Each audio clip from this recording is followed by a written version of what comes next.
Hola, hola. ¿Qué tal? Buenas, buenas, buenas, buenas. Buen día, Tatiana, Carla, Fabricio, Stephanie, Jason, Areli. Buen día, buen día. ¿Cómo estamos, muchachos? Buenos días. Buen martes para todos, buen inicio de día para todos. Espero se encuentren bien, espero también estén todos bien de salud por casa. ¿Cómo estamos, Windsor, Maciel, Carlita? Espero que todos estén bien, muchachos. Imagino yo que el pasado domingo te has tomado unas horas o quizá un día de descanso, ¿no? Para agasajar a tu mamá, a la madrecita, ¿no? Que siempre está pues pendiente o presente con nosotros, ¿no? Imagino yo que habrás pues por lo menos preparado el desayuno, ¿no? El almuerzo mínimo, digo, ¿no? Mínimo. Y asumo también que habrás aprovechado para descansar un poco, ¿no? Claro, es oportuno. Sí, de chef, dice.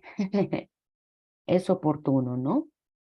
Claro. Recuerda que si bien ustedes necesitan estudiar para su examen de admisión, también es importante que tengan tiempo para descansar, ¿no? Para distraerse un poco, ya está, no en exceso, sino justo medio, ¿no? Pues tu horario de estudio debe contemplar también un poco de descanso, no todo ese estudio, hay que descansar un poquito, ¿ya? Pero con mesura, con prudencia. No significa que, profe, entonces ahora toca los días de relajo, una semana de relajo, profe. No, no, no, no. Justo medio, ¿ya?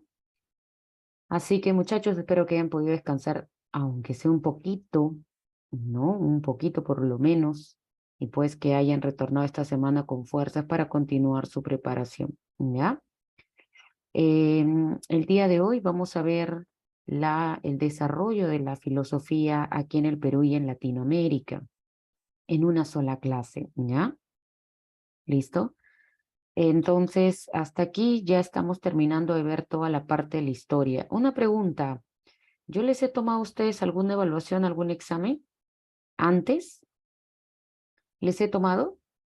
Sí, creo que sí, ¿no? Una vez, ya. Sí, ya, perfecto. Entonces ustedes ya saben cómo es la dinámica. Fíjate, yo tengo el examen aquí, pero la próxima semana les voy a tomar ese examen. Y en ese examen voy a contemplar también quizá una o dos preguntas de la filosofía en el Perú y en Latinoamérica, ¿ya? Entonces la próxima semana les tomo una evaluación, un examen de toda la historia y la filosofía, tanto occidental, la que hemos visto hasta la semana anterior, ¿recuerda? De nuestra línea de tiempo, y vamos ahí a colocar un par de preguntitas sobre filosofía en el Perú y Latinoamérica, ¿ya? Entonces, hasta hoy estamos terminando de ver todo el bloque de la historia, de la filosofía, todo el bloque de la historia. Y ya a partir, creo, de la siguiente semana, no sé si a ustedes les he puesto repaso, creo que no, pero a partir de la siguiente semana ya arrancamos con las disciplinas filosóficas, que ya corresponde a la segunda parte de nuestro sílabo, los problemas filosóficos. Ay, ay, ay. Gracias, Carla. Entonces aprovecho la siguiente semana para evaluarlos y para poder comenzar también con un nuevo grupo de temas, ¿ya? Listo.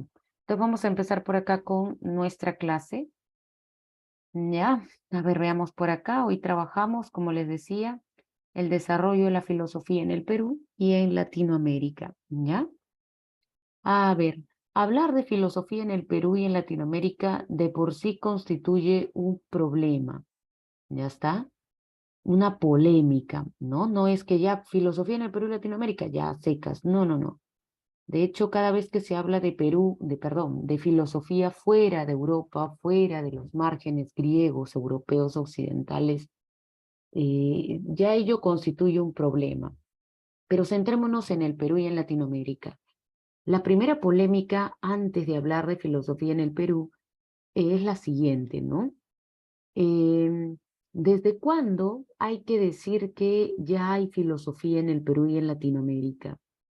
¿Desde cuándo, cuál es la fecha, cuál es el tiempo en el que podemos fijar, ¿no? El pensamiento filosófico en el Perú y Latinoamérica?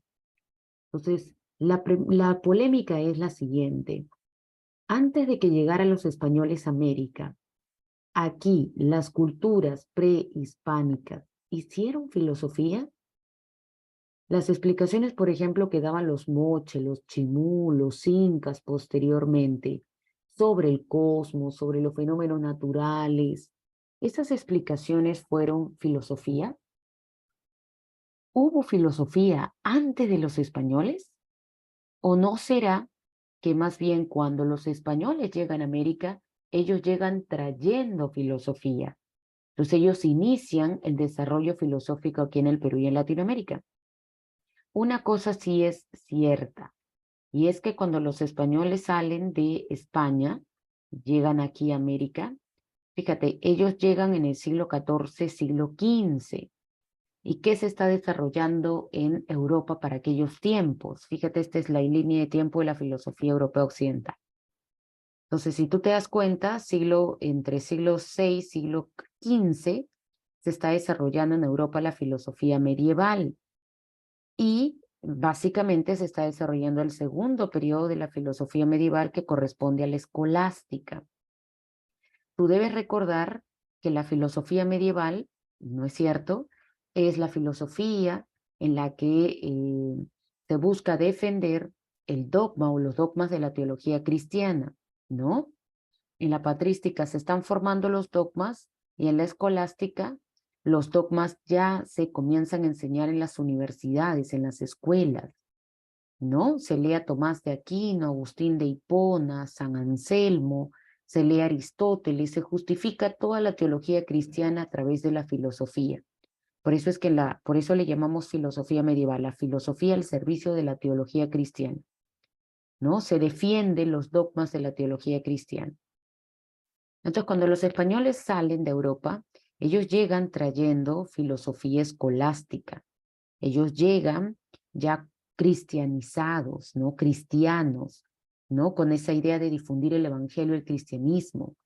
Entonces, ellos, sin lugar a dudas, vienen con filosofía escolástica, ¿no?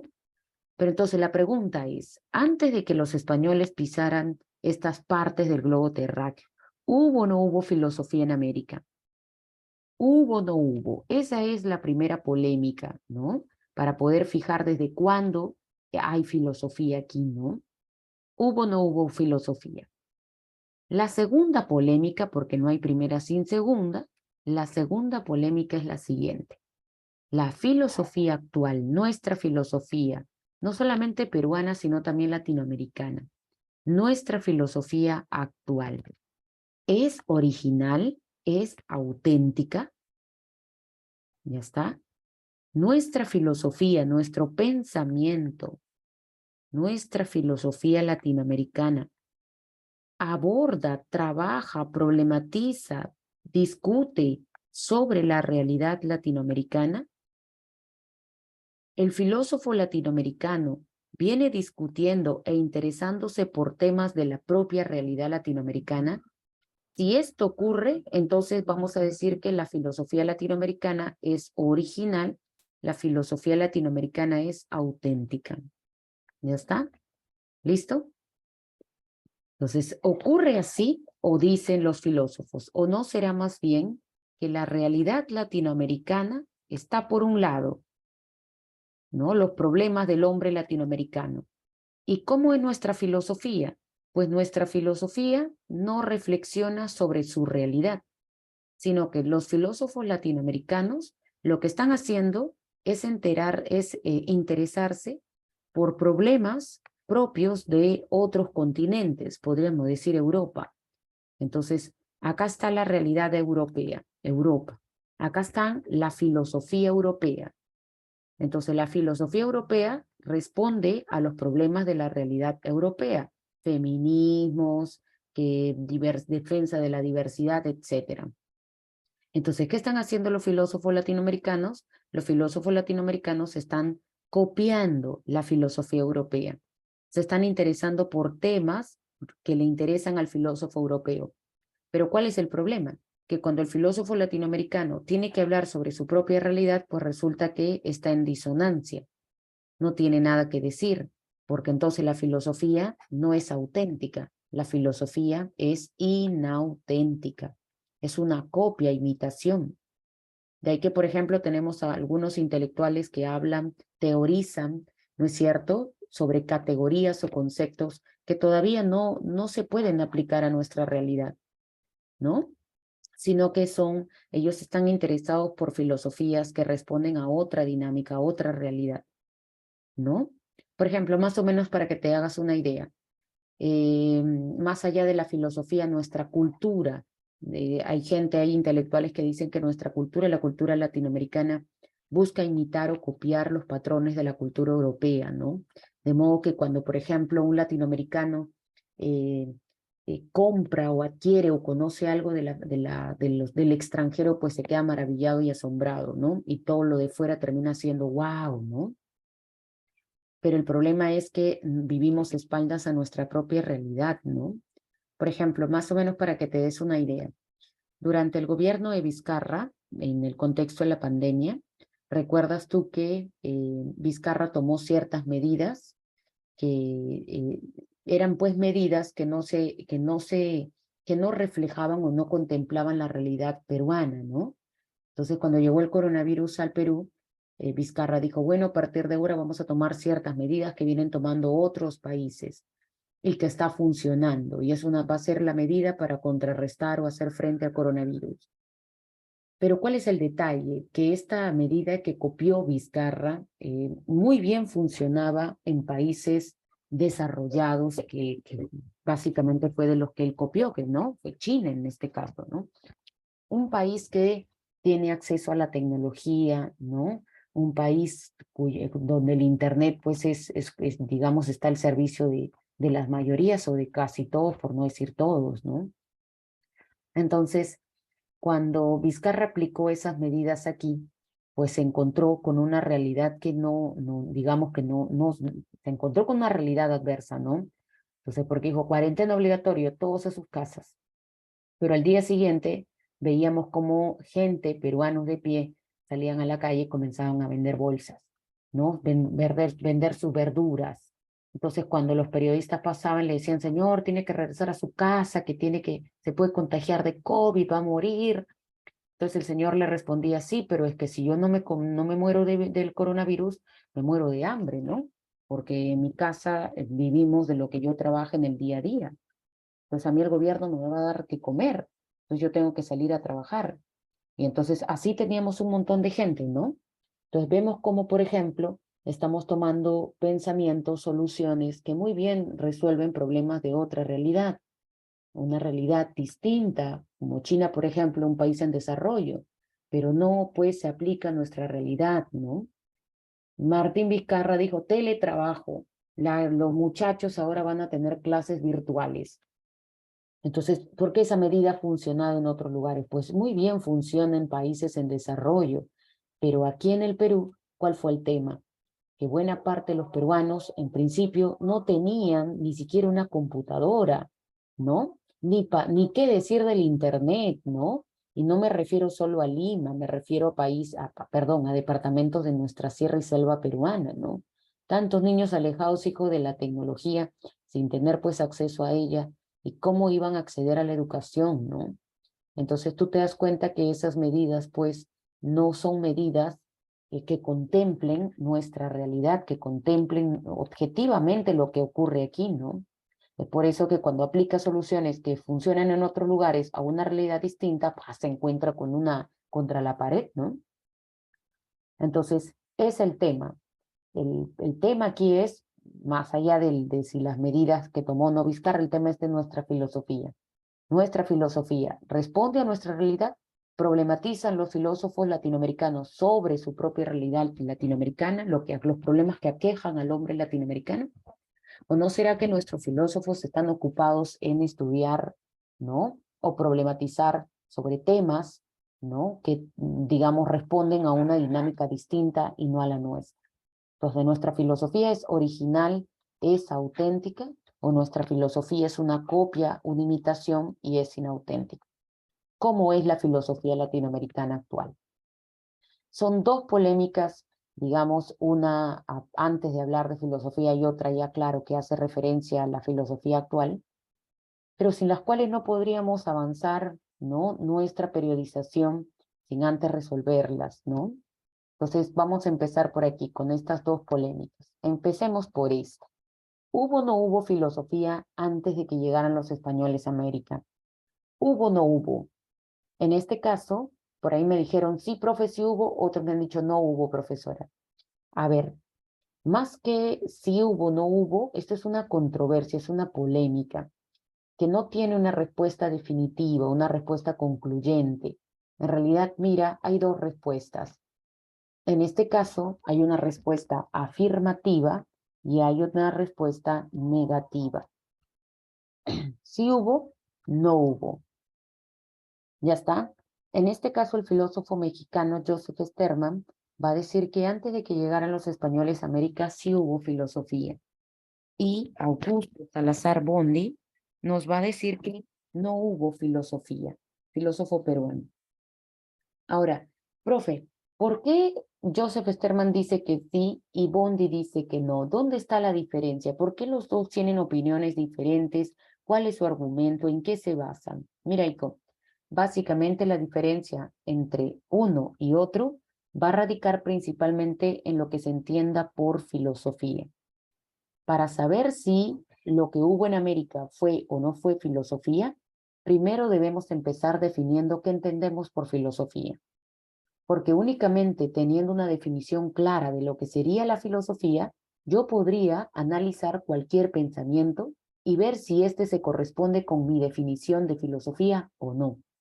Si corresponde, le llamaré filosofía, y si no corresponde, pues sencillamente le llamaré cualquier otro pensamiento menos filosofía. Entonces, para resolver esta polémica, para resolver este problema, hubo filosofía. Antes de la llegada de los españoles, primero debemos empezar definiendo qué entendemos por filosofía. Y aquí, pues se quiebra, mira, se quiebra, ¿no es cierto?, la definición. ¿Por qué? Porque te vas a dar cuenta que Sterman y Bondy tienen diferentes definiciones de filosofía. Entonces, los dos entienden algo completamente diferente. Los dos tienen una definición distinta de filosofía y eso los lleva a cada uno a decir sí hubo en América filosofía y al otro no hubo en América filosofía antes de que llegaran los españoles. Entonces, aquí digamos, el punto base va a ser ¿qué es filosofía? ¿Se escucha el ruido? ¿Se escucha, por si acaso? ¿Se escucha? ¿Escuchan una música? Ah, qué bueno, no la escuchan. Ya. Solo su voz. Ay, excelente. Listo. Ya, porque de música de fondo hay el basurero pasado ahí con su salsa ahí a todo volumen y ya está justo acá afuera de mi casa. Pero no la escuchan, qué bueno. Ahí está. Me ha puesto, ¿cómo se llama? A Cartagena, los hermanos Cartagena me ha puesto ahí. Ya. Entonces, fíjate. Profesora, ¿y qué entiende Joseph Sterman por filosofía? Joseph Sterman dice, filosofía es una explicación racional del mundo. Ya está, así, a secas. Una explicación racional del mundo. Y agrega, la racionalidad, es decir, la capacidad de responder, de dar explicaciones racionales, no es propia de una sola persona, ni mucho menos es propia. Entonces, la capacidad de... Segundo. La capacidad de dar respuestas racionales no es propia de una sola cultura, sino que esa es inherente a todas las culturas. ¿Alguien sabe qué significa la palabra inherente? ¿Qué es lo inherente? ¿Qué significa inherente? Correcto, Windsor. Inherente significa propio. Entonces, lo que está diciendo Joseph Sterman es que la capacidad de dar explicaciones racionales es propia de todas las culturas. Y eso de alguna forma es cierto, porque todos nosotros somos seres racionales. Por lo tanto, la explicación que demos siempre del mundo siempre va a ser racional, ¿no es cierto? Entonces, para Joseph Sterman, si todas las culturas tienen la capacidad de dar explicaciones racionales, entonces todas hicieron filosofía. No solamente Europa, no solamente, en este caso, no solamente Europa, Occidente, sino cualquier otro continente. América, África, Asia, cualquier continente tuvo filosofía. Ya está. En América, dice Sterman, no se necesitó que algún español o que algún europeo pisara estas tierras. Al margen de si un español llegaba o no llegaba a América, América tiene y desarrolló su propia filosofía. ¿Por qué? Insisto, porque la filosofía es explicar de manera racional las cosas y la capacidad de dar explicaciones racionales está en todas las culturas, es propia de todos. Por lo tanto, la filosofía no es exclusiva de Europa, la filosofía es propia de todas las culturas. De otro lado, agrega Joseph Sterman, que preguntarse de dónde proviene el cosmos, preguntarse si hay vida después de la muerte, esos son problemas filosóficos y esos son problemas que no solamente se hizo el hombre europeo, sino que se hizo el hombre en cualquier continente y en cualquier era de la época del año y porque época de la historia, perdón. Entonces, esas preguntas filosóficas no son propias de una cultura. La filosofía no es exclusiva de un continente, no es exclusiva de los europeos, no es exclusiva de los griegos. Los incas también tuvieron filosofía. Las culturas prehispánicas, los mayas, los aztecas tuvieron filosofía. ¿Ya está? ¿Listo? Entonces, no es exclusiva de un continente. ¿Ya? Ahí lo tenemos entonces. Esa es la opinión de Joseph Sterman. Entonces, si tú te das cuenta, Sterman tiene una definición de filosofía bien generosa, ¿no? Bien amplia. Bajo su definición, pues cualquier cultura hizo filosofía. Pero ahora, ¿qué agrega Augusto Salazar Bondi? Bondi le dice, a ver, tu definición a mí me parece muy amplia. Entonces, mi definición de filosofía es una definición más estricta. ¿Por qué? Porque para mí filosofía es una explicación racional, sí, pero no solamente racional, es una explicación que sigue un método, reglas para poder llegar a la verdad. Es sistemática, es ordenada, es organizada y sobre todo es antimitológica. Bondi dice, recordemos en este caso cómo fue la filosofía griega. Cuando Tales, Anaximandro, Anaxímenes, los griegos iniciaron la filosofía, su explicación del origen del cosmos, cumplió estas características: racional, metódica, sistemática y fue antimitológica. Recuerda que clase 1 o clase 2 de nuestro curso, cuando nosotros hablamos de los presocráticos, habíamos dicho que ellos rompen con las explicaciones mitológicas de los poetas, Homero, Hesíodo, ¿no? Y ellos inician la explicación racional. Entonces Bondi dice, lo que hubo en América antes de que llegaran los españoles no fue filosofía, porque veamos si las explicaciones de los incas, por ejemplo, cumplen estas características. Para empezar, antimitológica no fue, porque los incas recurrían a mitos y leyendas para explicar el origen de las cosas. Entonces, no es antimitológico, sino todo lo contrario. Las explicaciones prehispánicas fueron mitológicas. No hubo un método, no fueron sistemáticas, racionales en cierta medida, pero en la medida en que se apelaban a dioses o creían los incas que los objetos de la naturaleza como el sol, la luna, las montañas, la tierra tenían poderes divinos, desde ahí ya pues deja de ser racional. Entonces Bondi dice, en América no hubo filosofía, lo único que hubo aquí en América antes de que llegaran los españoles fue solo una cosmovisión andina, una explicación mitológica, pero no llega a ser filosofía. ¿Ya está? Entonces así le llama él. Lo que hubo fue una cosmovisión andina, mito, pero que no llega a ser filosofía. En este caso, Bondi va a decir que filosofía, eh, la única que cumplió estas características fue la filosofía griega, la filosofía europea. ¿Ya está? La filosofía europea, la filosofía griega. ¿Ya? Fuera de Grecia, perdón, fuera de Europa, ya no hay filosofía, pura cosmovisión, pura explicación mitológica. Entonces, puedes notar que los dos tienen diferentes definiciones de filosofía, ¿no? La de Sterman es más amplia, más generosa y bajo su definición todas las culturas hacen filosofía. Bondi tiene una definición de filosofía más estricta, más delimitada, ¿no? En este caso, bajo su definición, pues no todos los continentes hicieron filosofía, ¿no?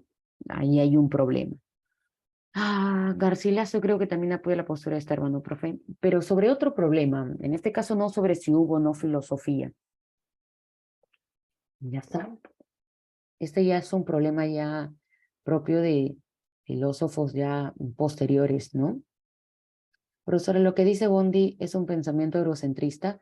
Sí, sí, en efecto, Jason, ¿no? Asumir que solamente Europa, ¿no? Tiene filosofía, pues es algo que Joseph Sterman va a llamar pensamiento eurocéntrico, ¿no? ¿Listo? Sí le va a llamar. Se entiende, ¿no? ¿Por qué eurocentrismo? Porque se cree que Europa es el centro, ¿no? Y de ahí parte todo y ellos inician todo, ¿no? Eso es muy eurocéntrico, así le llama Sterman, ¿ya está? De hecho, Sterman critica ese eurocentrismo, ¿no? Creer que solo una Europa, Europa, Europa, Europa y no fuera de ella, ¿no? Pudo haber filosofía. Ya está. La cosmovisión andina no cuestiona la religión. Aquí cosmovisión Windsor, cosmovisión andina se entiende como una forma de explicar las cosas, ya está, como una forma mitológica de explicar las cosas, más que cuestionar la religión.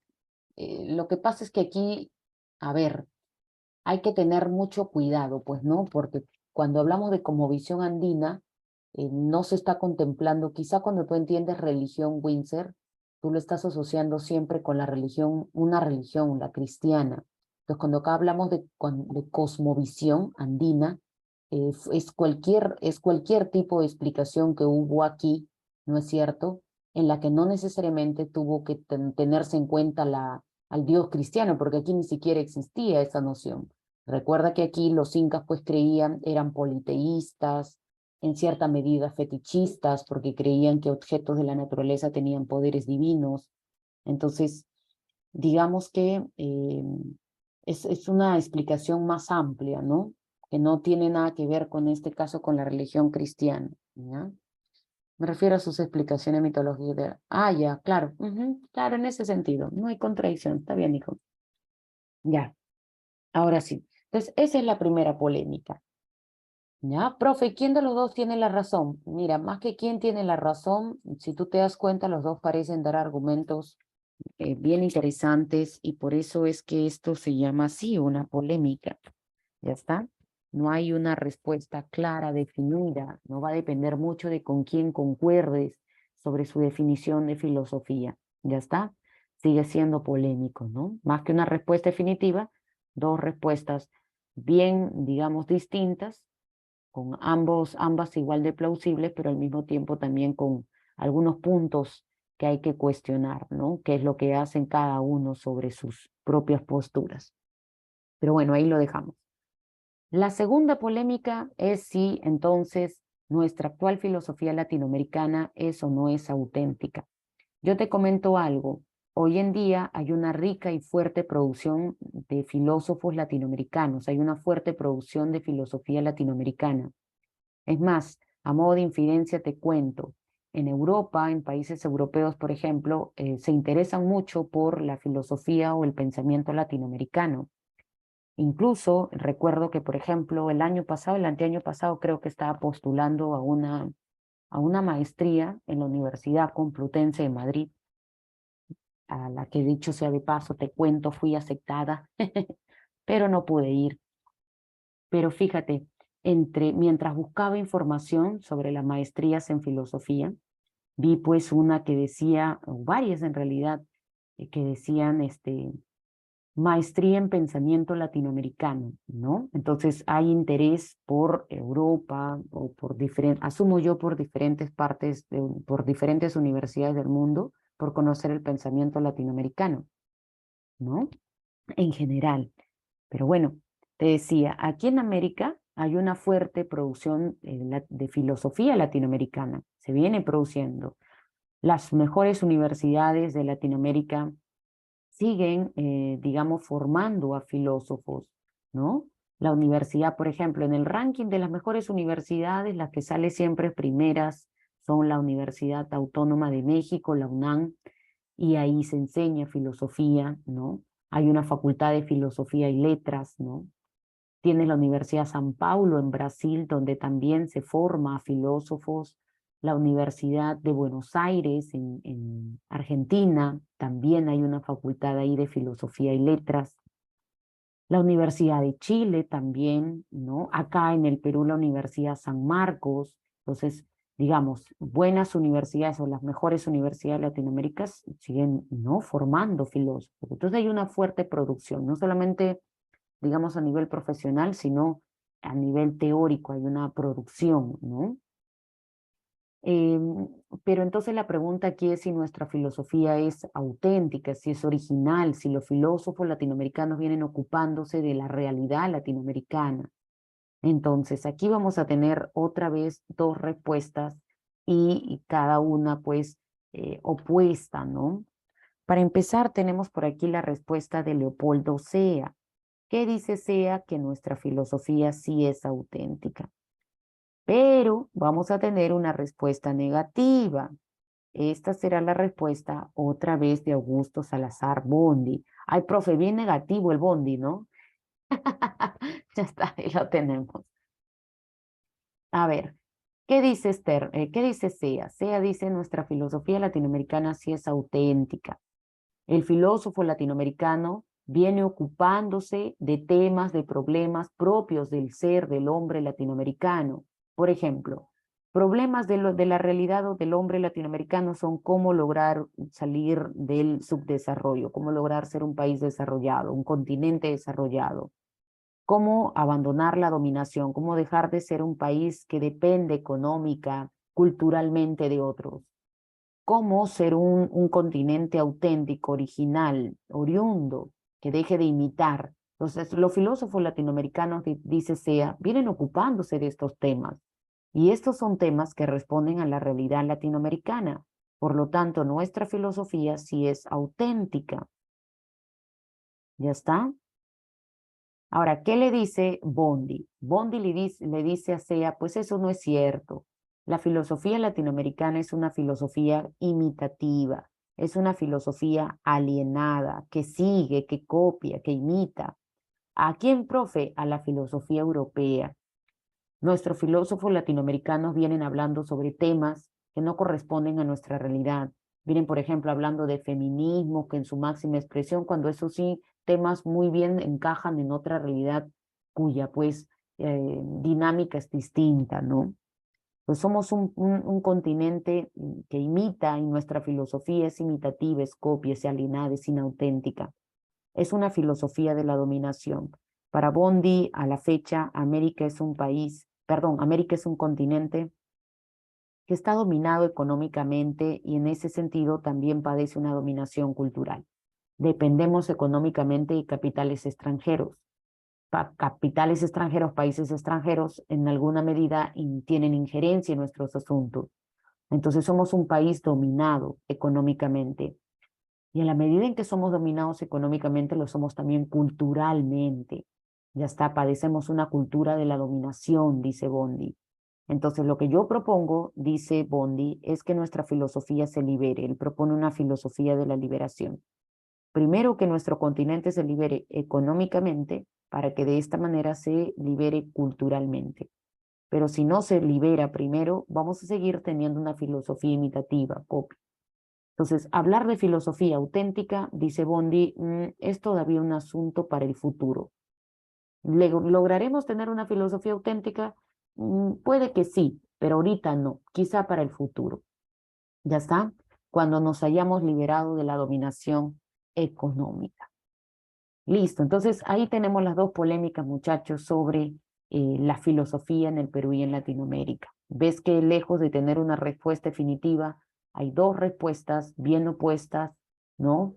y cada una plausible, pero al mismo tiempo con ciertos problemillas, ¿no? Pero bueno, por eso les llamamos polémicas, ¿ya? Ahora sí, dicho esto, vamos a pasar por aquí, ahora sí, a los periodos de la filosofía en el Perú y Latinoamérica, ¿ya? Como no podemos determinar si antes de los españoles hubo o no filosofía, no vamos a hablar de ese periodo, ¿ya? Así es, Windsor. Entonces, como no podemos determinar si antes de que llegaran los españoles hubo o no filosofía, no vamos a hablar de ese periodo, pero sí vamos a hablar del momento en que llegaron los españoles. Y a ese periodo, cuando llegan los españoles, a ese primer periodo le vamos a llamar escolástica. Entonces, el primer periodo de la filosofía en el Perú y en Latinoamérica es conocido como el periodo escolástico, que coincide con la llegada de los españoles, la conquista y el desarrollo del virreinato, que tú ya conoces. A propósito, ¿en qué tema están en sus clases de historia del Perú? ¿En qué tema están?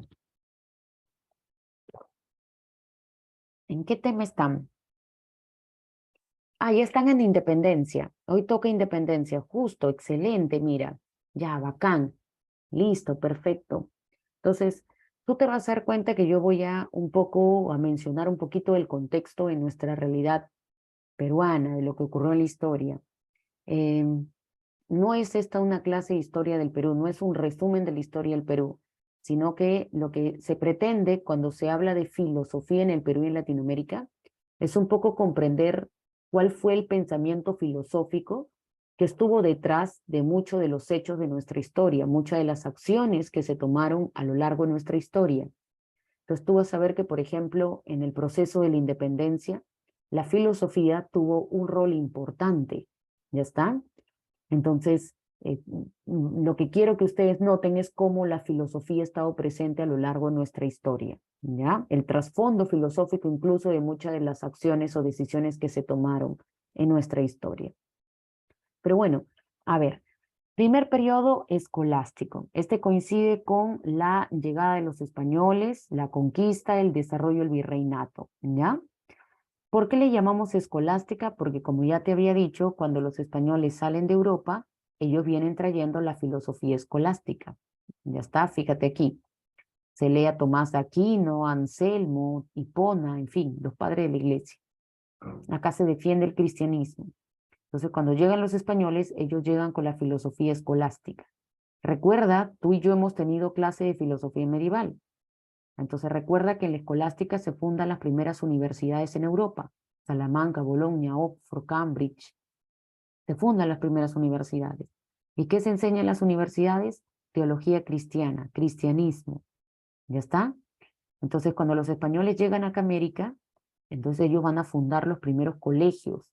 ¿Ya? Llegan órdenes religiosas aquí a América. Los dominicos, los franciscanos, los jesuitas, los mercedarios. Llegan diferentes órdenes religiosas a América y comienzan a fundar las primeras escuelas, las primeras universidades aquí en América. Y se comienza a enseñar. ¿Qué se comienza a enseñar dentro de los primeros colegios que se fundan aquí en América? Escolástica, cristianismo, ¿ya? ¿Listo? Entonces, eso hay que tener presente, ¿ya? Por eso le llamamos periodo escolástico. ¿Ya está? El segundo periodo de la filosofía en el Perú y en Latinoamérica es conocido como el periodo ilustrado, ilustración, siglo XVIII. Vamos a decir que en América vivimos un periodo ilustrado, nuestra ilustración. ¿Con qué coincide, con qué hecho histórico coincide este periodo? Con la independencia de América. Como les había dicho, te vas a dar cuenta que para lograr nuestra independencia, la filosofía no estuvo al margen, todo lo contrario. La filosofía va a estar más presente que nunca. ¿Ya está? Y va a jugar, en este caso, un rol bien importante.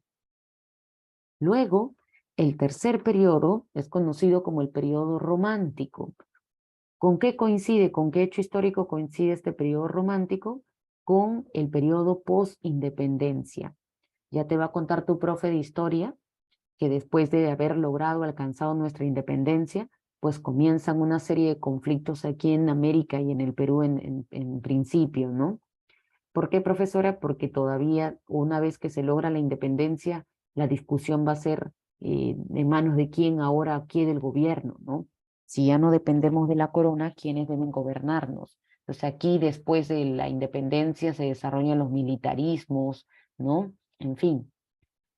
Cuarto periodo, periodo positivista, y quinto periodo, espiritualismo. Este periodo 4 y 5 coincide con el periodo posterior a la Guerra del Pacífico. ¿Ya está? Como tú bien sabes, nuestro país vivió una era de prosperidad, la era del guano y del salitre, ¿no?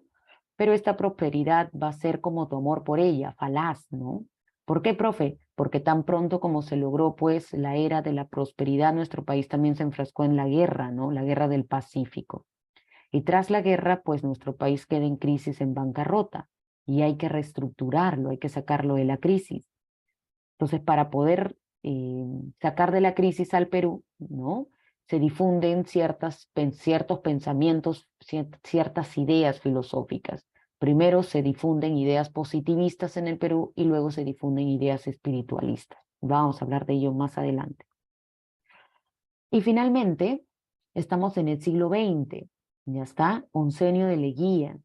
Aquí se desarrollan dos ideologías de masa, el marxismo, el aprismo, ¿ya? El socialismo de Mariate y el aprismo de Haya de la Torre, ¿listo? Que van a llevar a cabo una crítica a la realidad no solamente peruana, sino latinoamericana, y van a proponer también una medida sobre ese problema, ¿ya? Pero bueno, entonces es un poco de contexto de los periodos que vamos a ir revisando, ¿ya está? A continuación. Entonces empezamos por acá. Periodo escolástico de la filosofía en el Perú y Latinoamérica. Como tú bien sabes, cuando llegan los españoles, ¿no? Se instauran, ¿no? Llegan los conquistadores, con ellos pues se inicia una serie de cambios, ¿no? Estructurales a nivel económico, político, social, cultural, ideológico, pues cambia de sobremanera el hombre latinoamericano, ¿no? El hombre americano, el hombre peruano, ¿no es cierto? Tú ya lo sabes, no necesito contártelo ni imaginártelo, tú lo conoces ya por tu clase de Historia del Perú. Pero fíjate, hay un tema filosófico que va, digamos, a desarrollarse en Europa a raíz de todo lo que viene sucediendo en América. Como bien sabes, la condición de los indios en América pues no era la más favorable, ¿no? Los indios vivían explotados, despojados de sus bienes, de sus recursos, ¿no? En pro de, digamos, la cristianización, la evangelización, ¿no? Entonces esa era la idea, ¿no? Esa era la idea con la que venían los españoles, ¿no? Pero en cierta forma, los indios pues no vivían en condiciones favorables, todo lo contrario, ¿no? Es más, sus creencias, sus ideologías, sus dioses habían sido hasta extirpados, ¿no? Y si se los encontraba pues adorando alguno de sus creencias, ¿no? Eran pues castigados también, ¿no? Entonces, eh, hay una serie de cambios aquí que en Europa pues generan un debate, ¿no? Esto, mira, no es que llegan los españoles inmediatamente en Europa se desate este debate, no. Este debate, esta controversia de Valladolid en Europa pues fue a causa o fue una respuesta a años, siglos que se venían aquí desarrollando de sometimiento del indio. Entonces, en Europa, dada la realidad o lo que venía padeciendo el indio americano, surge el debate en torno a la humanidad de los indios. Pues aquí el problema va a ser, ¿no? ¿El indio americano es humano o no es humano? La violencia que está padeciendo el indio, la guerra que llevan a cabo los españoles contra los indios, que no es poca, ya ha superado límites que nos llevan a preguntarnos, ¿ese indio americano, ¿no? ¿Es humano? ¿Es justa la guerra, la violencia que se lleva a cabo sobre ellos? ¿Está bien lo que están haciendo los españoles? Ya sabemos que lo que están buscando es difundir el evangelio, evangelizar, cristianizar, pero la forma en que lo hacen, ¿no? Esa violencia, ¿no? Ese sometimiento, esa dominación, ¿está justificada? ¿Es justa? ¿Ese indio es humano? ¿Es una bestia? ¿Qué es ese indio? ¿Merece ese trato? ¿Merece esa condición? ¿no? Entonces, fíjate, mira, para llegar a esta discusión, todo lo que tuvo que haber padecido el indio americano, ¿no? Cómo tuvo que haber sido la realidad, ¿no? De ellos, ¿no es cierto? Una cosa es que nosotros lo sepamos a nivel teórico, pero, digamos, otra es vivir esa realidad, ¿no? No se pone a pensar todo lo que realmente tuvieron que padecer los indios para que en Europa, tiempo después, se preguntaran si el indio era humano o no era humano, ¿no? Entonces, aquel tema central, el tema filosófico, va a ser la condición humana del indio. ¿Ya está? La condición humana del indio. ¿El indio es humano o no es humano? ¿Es justo el trato o no es justo? Al respecto van a surgir dos posturas, la de Bartolomé de las Casas y la de Juan Ginés de Sepúlveda. ¿Qué dice Ginés de Sepúlveda? El indio americano no es humano. El indio americano es una bestia salvaje. ¿Qué dice Bartolomé de las Casas? Bartolomé de las Casas dice, no, no, no, no, no. El indio sí es humano. Ya está. El indio es como un hermano menor del español. Te cuento algo. Ginés de Sepúlveda todavía abraza con ahínco y con fuerza las ideas de la escolástica, donde se busca justificar la teología cristiana, donde se busca justificar lo que se viene haciendo. ¿Ya está? En cambio, Bartolomé de las Casas ya no es tan ya no es tan seguidor ni mucho menos fanático de la escolástica, sino que él ya viene leyendo y un poco ya más influenciado por el humanismo que se viene desarrollando entre siglo XV y ya siglo XVI. Fíjate, línea de tiempo. Ya está, entre siglo XV y siglo XVI ya se viene desarrollando el humanismo, el renacimiento. ¿Listo? Entonces, si bien Ginés de Sepúlveda todavía abraza la escolástica, ya Bartolomé de las Casas ya va leyendo, se distancia más de la escolástica y ya lee un poco más de humanismo, ¿no? Entonces, en este caso, sobre el problema de la condición humana del indio, tienen respuestas opuestas. Uno dice que sí es humano, el otro dice que no es humano. Pero veamos la postura de Ginés de Sepúlveda. Sepúlveda va a decir que el indio no es humano porque el indio no razona. El indio, dice Ginés de Sepúlveda, es como un bárbaro que carece de razón. Ya está, no es civilizado. Para empezar, el indio no es humano porque no es cristiano, no está evangelizado, no conoce a Dios, no conoce la Sagrada Escritura. El indio es como un burro, un tonto, no razona, no piensa, es una bestia, es un bárbaro, ¿no? Por lo tanto, si el indio no es humano, ya está, tampoco pues vamos a asemejarlo con un dios. El indio no es un dios, no es humano y no es un dios. Claro, ¿qué va a ser, dice Ginés de Sepúlveda, qué va a ser el indio un dios? Si cuando los españoles pasan, los indios se tapan los ojos. Cuando los españoles pasan, los indios le rinden reverencia. ¿Qué va a ser el indio un dios? Y cuando los españoles le dicen tienes que ir a trabajar a las minas, el indio va. Lo mandan a trabajar a la más sangrienta, la mina de Potosí, el indio va. Entonces, ¿qué va a ser el indio un dios? Por lo tanto, el indio no es humano y tampoco es un dios. ¿Qué le queda al indio? Pues al indio le queda ser un animal, una bestia. Por lo tanto, si el indio es una bestia, la guerra está justificada, dice Ginés de Sepúlveda.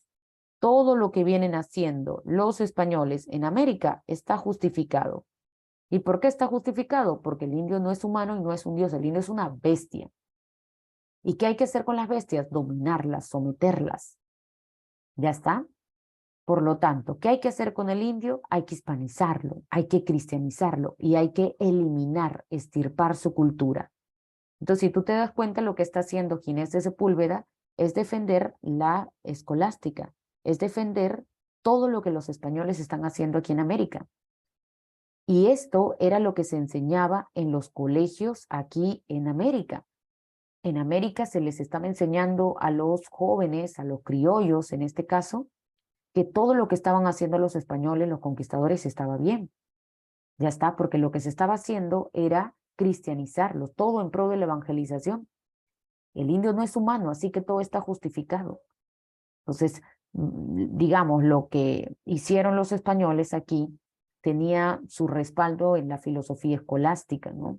En esa creencia de que los indios no eran humanos y que la guerra, pues entonces estaba justificada, la violencia está justificada, ¿no? ¿Ya está? Ahora, ¿qué dice Bartolomé de las Casas? De las Casas dice, a ver, el indio es humano. El indio no es un bárbaro, como dice Ginés de Sepúlveda.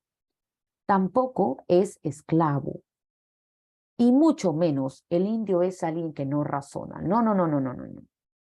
El indio no es irracional, el indio piensa, el indio razona. Prueba de que el indio no es un animal, prueba de que el indio sí razona, es que el indio permite ser bautizado. Desde el momento en que el indio accede al bautizo, desde ahí ya te está dando muestras de su humanidad. Está aceptando a Dios en su corazón, está aceptando evangelizarse, está aceptando conocer el evangelio. Si el indio no quisiera, si el indio no aceptara, entonces ahí sí podríamos decir que el indio es un bárbaro y una bestia, pero el indio lo permite. Entonces cuando el indio termina de ser bautizado, conoce a Dios, se hace hijo de Dios y aprende el cristianismo. Entonces, esa es la prueba de que el indio no es humano, ¿no? De que el indio, perdón, no es una bestia. El indio es humano y además está capacitado para gobernarse y tener su propia cultura. Por lo tanto, lo que vienen haciendo los españoles allí en América, la guerra, la violencia que están imponiéndole los indios, no es justa. Españoles, paren la mano. Lo que están haciendo ante los ojos de Dios no es justo y no es correcto. El indio es humano. ¿Ya está? Claro, acá un alto. El indio es humano, pero no tiene la misma condición que el hombre español. El indio es humano, pero el indio es como un hermanito chiquito, como un hermanito pequeño del español, ¿no? Al que hay que llevarlo de la manito, hay que enseñarle. En cambio, los españoles son como hombres adultos que ya saben, conocen, se guían solos. El indio es humano, sí, pero es como un hermanito chiquito, menor, pequeño. Hay que enseñarle todavía. ¿Ya? Por lo tanto, ¿hay que hispanizar al indio? Sí. ¿Hay que cristianizarlo? Sí. ¿Hay que eliminar su cultura? No. Hay que dejar que ellos preserven su cultura. No hay que eliminarla. ¿Ya está? Porque ellos pueden gobernarse y tener su propia cultura. Entonces, ahí tienes la controversia. Si es humano, no es humano, ya está. Y esta fue la discusión después de todo lo que se venía desarrollando aquí en América, ¿no? A raíz de lo que iban padeciendo los indios, ¿no? Ahí lo tienes. En este caso, entre los dos, podríamos decir que la respuesta de Ginés de Sepúlveda, quien promueve esta defensa, esta justificación, ¿no? Podríamos decir que fue la que más caló, ¿no? Entonces, para resumir, para terminar con este periodo, ¿cómo definimos a la escolástica? Voy a colocarla por aquí. La escolástica vendría a ser la filosofía, ya está, lo coloco por aquí. A ver aquí. Ahora sí, la escolástica sería la filosofía traída a América por los españoles, y filosofía o ideología española, que sirvió ¿para qué? Para justificar la dominación. ¿De quién? Del español hacia él, hacia el indio. Entonces, ¿qué es la escolástica? Es la filosofía española de la dominación. ¿Ya está? Eso fue la escolástica. ¿Listo? La escolástica fue el pretexto, no la filosofía que justificó la dominación. Puedes verlo ahí representado en la figura de Ginés de Sepúlveda. ¿Ya? Listo. Ahí tienes el problema filosófico, la condición humana del indio. Como ya te había adelantado, en este contexto vienen diferentes órdenes religiosas, todas ellas se encargan de difundir la escolástica, el cristianismo, ¿no? ¿Listo? Y llega una orden que se encarga de la educación aquí en América, la que se encarga de difundir las ideas escolásticas en América. Una orden radical. A ver si recuerdas cuál fue esa orden religiosa. La que se encargó de la educación aquí. ¿Cuál fue esa orden religiosa radical encima? Claro, los jesuitas, ¿no? Llega también la orden que fundó la Universidad San Marcos. ¿Cómo se llamó esa orden? ¿Cómo se llamó la orden que funda la Universidad San Marcos? Claro, los dominicos. A propósito, estuvimos hace poquito de aniversario, ¿no? A ver, ¿cuándo se funda San Marcos o cuándo se fundó San Marcos? Hace unos días nomás estuvimos de aniversario. Bueno, yo, ¿no? No tú. Tú muy pronto. A ver, ¿cuándo fue? Correcto, 12 de mayo. ¿De qué año?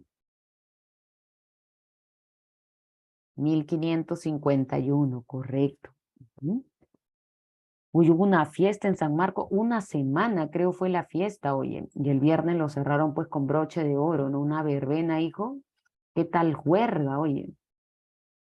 Así es, celebrando los 472 años de San Marcos, pues hijo, la decana de América, la primera universidad de América, ¿no? Fundada por los dominicos. ¿Ya está? Ahí tenemos, ¿no? Listo. Sigamos entonces, continuemos. A ver, siglo XVIII, fíjate, inicios, ¿no? Bajo el virreinato de Amadi Junyent, los jesuitas, esta orden religiosa radical encargada de la educación aquí en América, la que difundía la escolástica y la que no permitía que ninguna otra idea más que difundir cristianismo aquí sea lo más importante, fue expulsada. Expulsión de los jesuitas de América, no solo del Perú, sino de América. ¿Ya está? Esta expulsión fue tremenda, fue significativa. ¿Por qué, profe? Porque los jesuitas se habían encargado de la educación. Entonces ellos, digamos que eran los que monitoreaban, los que autorizaban y los que estaban pendientes de qué tipo de ideas se difundía dentro de los colegios y de la universidad, solo escolástica. Pero entonces, al ser expulsados los jesuitas, ¿no? Eso deja un vacío en la educación, es como en un aula. Está el profe, si se va el profe, ¿no? Quien te enseña una malla curricular, te enseña un sílabo, un temario, pero si se va el profe, ¿no es cierto? Eso deja un vacío dentro del salón, ¿no? Y ahora, ¿qué van a enseñar? ¿Qué van a aprender los alumnos, ¿no? Entonces, cuando los jesuitas son expulsados, eso deja un vacío en la educación que comienza a ser llenado. ¿Con qué, profe? Con nuevas ideas. La expulsión de los jesuitas, digamos, fue significativa porque permitió que comenzaran a llegar a América nuevas ideas, ¿no? ¿Qué se venía desarrollando en Europa en el siglo XVIII? Pues ya estamos en la modernidad. Filosofía moderna, ya estamos en el periodo ilustrado, siglo XVIII, Revolución Francesa, ¿no? Entonces aquí a América comienzan a llegar una serie de ideas modernas, comienzan a llegar, por ejemplo, escritos de Descartes, de Locke, Condillac, Linneo, Gassendi, Galileo, Newton, Lavoisier, entre otros. Entonces comienzan a llegar autores, a leerse autores aquí en América que pues no se leían cuando estaban los jesuitas aquí. Y eso aumenta el interés de los criollos. ¿Quiénes fueron los criollos? A propósito, ¿quiénes fueron los criollos? ¿Sabes? ¿Quiénes fueron los criollos? ¿Saben quiénes fueron los criollos? Los criollos van a ser los hijos de los españoles nacidos aquí en América. ¿Ya está? Ajá. En este caso, son los criollos los que se comienzan a interesar por esas nuevas ideas que comienzan a llegar, ideas ilustradas. Pero fíjate, no solamente viene filosofía, viene también ciencia, Galileo, Newton, Lavoisier, ciencia moderna. Y no solo ello, sino que también llegan ideas liberales, ideas políticas. En Europa ya se hablaba de revolución francesa, de cambio, de emancipación, ¿no? Ideas liberales que hablaban de libertad, independencia, emancipación. Todas esas ideas comienzan a asimilarse aquí, en América. ¿Entre quiénes? Entre los criollos. Entonces los criollos comienzan a estar interesados por estas ideas, por esta filosofía, esta ciencia, esta política moderna, ¿no? Entonces comienzan a difundir estas ideas aquí.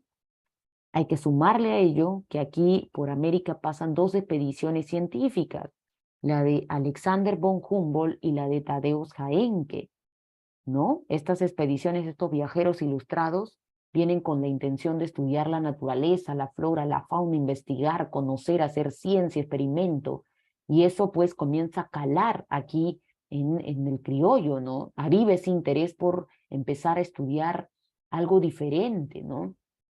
Ten presente que antes de este periodo, los jesuitas eran los que se habían encargado de la educación, y los jesuitas en los colegios solo permitían que se leyera escolástica, Tomás de Aquino, padres de la iglesia, la Biblia.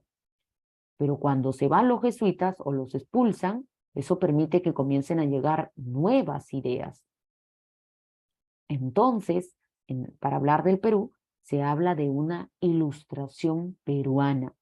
Hay que sumarle a ello que ya algunos países de América, algunas partes de América ya habían ido logrando su independencia, ¿no? Acá en el Perú, por ejemplo, aquí en el Perú se inicia una ilustración peruana promovida por los criollos, ¿no? Entonces, ¿qué se difunde? En este caso, los criollos fundan una sociedad, la llamada Sociedad Amantes del País. ¿Qué fue la Sociedad Amantes del País? Fue un círculo académico que reunía a los intelectuales más importantes de la época. Hipólito Unanue, Toribio Rodríguez de Mendoza, José Baquijano y Carrillo, entre otros. Entonces, ¿qué se hace en la sociedad amantes del país? En este círculo se comienzan a leer todas estas ideas modernas, esta ciencia, esta filosofía y política moderna. Entonces, entre los criollos comenzaban a discutir, ¿no? Estas ideas que se venían asimilando. Luego, en el convictorio de San Carlos, en este colegio, se comienzan desde dentro a difundir la ciencia moderna, las ciencias empíricas. Toribio Rodríguez de Mendoza, por ejemplo, va a ser el rector del colegio del convictorio de San Carlos, quien dentro del convictorio comienza entre los estudiantes a difundir ciencia, ciencia moderna, ciencia empírica, y además comienza a divulgar ideas liberales y reformistas. Entonces, si tú te das cuenta, dentro del ámbito académico hubo ese interés, ¿no? O mejor dicho, dentro del ámbito académico entre los criollos ya se iba difundiendo no solamente el cariño o el amor por las ciencias empíricas, por experimentar con la naturaleza, sino que al mismo tiempo ya se iban difundiendo ideas que hablaban de emancipación, de libertad, de independencia. ¿No es cierto? Entonces, este periodo llamado la Ilustración peruana, ¿no? Tiene como tema o problema principal justamente lo que acabamos de decir, la independencia de América. Esta independencia de América. ¿Ya está? ¿Listo? Entonces, después de tanto estar ahí a nivel de conciencia, de ideas, hablando de hay que independizarnos, varias partes de América ya lo vienen haciendo para hablar del Perú, ¿no? Entonces, es momento de que lo hagamos también. Y entonces, a nivel de conciencia, a nivel de ideas, ya se venía difundiendo esta idea, este ideario, ¿no? De independizarnos, ¿no? Entonces podríamos decir que la filosofía jugó un rol importante en la independencia. Tu profesor de historia te va a contar todos los hechos, los pasos, lo que sucedió, qué hicieron, la corriente libertadora del sur, en fin, te va a contar los hechos puntuales. Lo que yo estoy haciendo aquí es un poco ver cómo el factor ideológico, el factor filosófico, jugó un rol también en este proceso. Porque si, por ejemplo, yo les digo a ustedes, muchachos, hay que independizarnos, hay que llevar a cabo un cambio, una transformación, y les comienzo a justificar. Entonces ustedes comienzan a avivar ese deseo a nivel solamente de conciencia, ¿no? Entonces ustedes dicen, sí, hay que generar condiciones para buscar el cambio, entonces, ¿cómo llegamos a más gente, no? Entonces, a nivel de conciencia, ya ustedes están con ese bichito, ese chip de querer independizarnos, que fue lo que ocurrió aquí, ¿no? Entonces ya los criollos ya tenían esa ilusión, ese deseo de emanciparse de la corona española. Pero una cosa es que lo comparta una clase pequeña, los criollos, y otra es que un cambio tan grande requiera también de mucha más gente. Entonces aquí la idea era cómo podemos llegar a mucha más gente y que mucha más gente también abrace el ideal de la emancipación. Pues difundiendo estas ideas, saliendo del ámbito académico, saliendo del círculo académico y llegando a mucha más gente, al pueblo, por ejemplo. ¿Cómo podemos hacer que el pueblo también abrace ese ideal de emancipación? Pues difundiendo estas ideas. ¿Y cómo llegamos a ellos? Pues a través del Mercurio Peruano. Entonces, ¿qué fue el Mercurio Peruano? Fue como un periódico, como una revista, que se encargó de ser el órgano difusor de las ideas ilustradas. Entonces, esta era la forma en la que se buscaba llegar a mucha más gente. Ya está. Y que mucha más gente también tuviera a nivel de conciencia esta idea de leer ciencia moderna, de buscar un cambio, de buscar la emancipación. Entonces, si a nivel ideológico tú logras eso, entonces la gente misma va a crear las condiciones económicas, políticas, sociales para llevar a cabo la independencia. ¿Qué fue lo que ocurrió?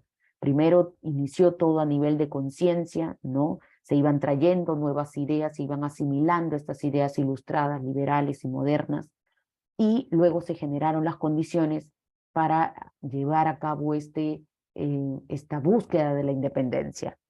Finalmente, como tú sabes, no solamente partes de América, sino también incluido el Perú, logra su independencia, ¿ya? ¿Listo? Entonces, fíjate, yo me estoy centrando únicamente en el factor ideológico, en el factor filosófico, ¿no? El trasfondo de los hechos que ya te va a narrar luego en un rato tu profe de historia del Perú. ¿Ya está? Pero entonces ahí tenemos el rol que jugó la filo, ¿no? La filosofía aquí, la filosofía ilustrada. Listo, entonces desde este momento el Perú es libre e independiente. ¿Ya está? Saltamos, continuemos por aquí. Tercer periodo, periodo romántico. Una vez que nuestro país logra la independencia, pues con ello surgen una serie de nuevos problemas. ¿Por qué, profe?